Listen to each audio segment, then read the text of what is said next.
So yun mga ka-hunter, sa area na to napakaraming pinagkahigan ng labuyo. Kaya sinit-upan ko ng sinit-upan ko ng rasik tapos yung pataker. Tignan nyo mga ka-hunter, ang dami oh. Ito mga ka-hunter oh, pinagkahigan.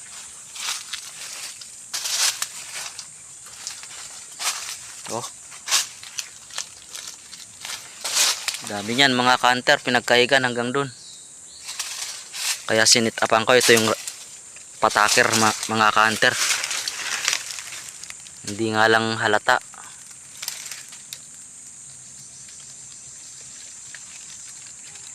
Yan mga ka-hunter oh. Pataker.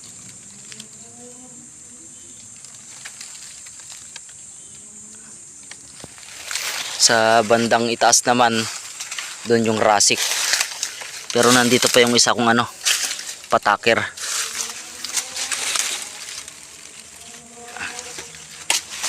Hindi nga lang kita.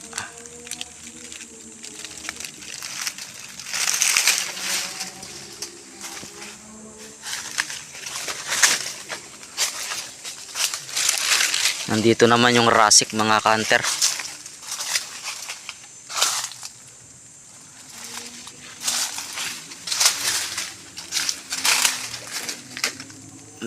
Hindi nga lang halata mga ka-hunter kasi madamo ay madahon. Yan mga ka-hunter yung yung rasik.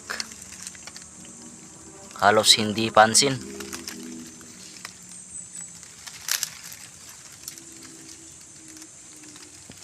Hanggang doon mga ka-hunter. Yun oh. Pababa dito. So yun mga ka-hunter, papandawin natin to bukas ng hapon. Sana may madali dito, sana may bumalik dito mga ka-hunter. So abang-abang lang bukas mga ka-hunter sa pagpandaw natin. The next day. So yun mga ka-hunter, papandawin na pala natin yung yung sinet up natin na pataker at tapos yung rasik. Diyan lang sa ibaba mga ka-hunter. Doon. Tara mga ka-hunter, tingnan natin.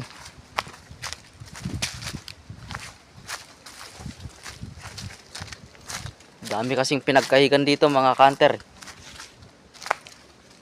Pero sa susunod siguro lalagyan ko na to ng bitag.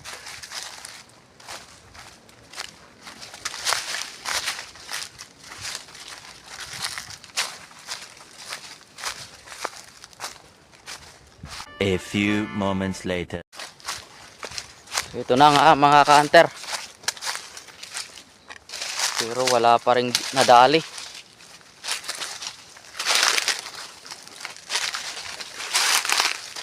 Walang nadali mga ka-hunter, tayong-tayo pa rin. Ito. Kukunin ko na lang siguro. Ay, yung isa mga ka-hunter, tumba. Oh, may pinagkahigan pa dito mga ka-hunter oh. Natumba yung ko. Oh, bagsak.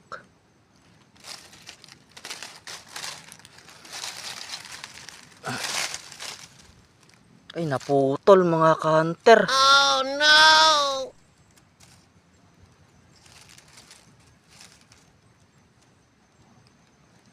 Sus. May nahuli pero putol. Putol yung pataker natin mga ka-hunter. Ano ba yan? Malas. Nakawala. Nakalagot mga ka-hunter oh. Hindi ako naniniwala, daga lang to mga ka-hunter kasi may pinagkahigan oh. Ayun po. Hindi ako naniniwala na daga ang dumali dito.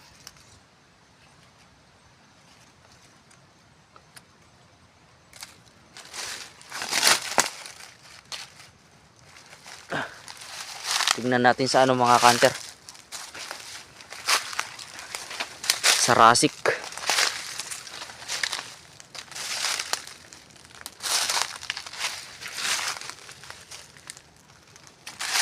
Itong rasik walang ano. Walang dumaan dito. Walang dumaan. Ganun pa rin yung ayos. Yung isang pataker lang yung ano. Nakadali pero nakawala rin. Sayang. Ito kung pansin yung mga kanter ito. Hindi lang kasi ano, hindi kasi halata. So, yun mga kanter. May nahuli nga yung ano, yung pataker natin pero nakawala rin. Nalagot yung silo ng pataker ko mga kanter. Hindi ako naniniwala na daga yung may gawa nun. Kasi may pinagkahigan sa ano sa tapat. Sa gilid ng ano, ng pataker ko. Sayang naman. May kalumaan na rin kasi mga kanter. Kaya yun mga kanter, hanggang dito na muna. Huwag po sana kayong magsawa na suportahan ng aking YouTube channel. So kita-kita ulit tayo mga kanter sa susunod kong video. Sana'y suportahan nyo lagi. At abangan nyo lagi yung aking i-upload na video mga kanter. So hanggang dito na muna. Maraming salamat sa panonood.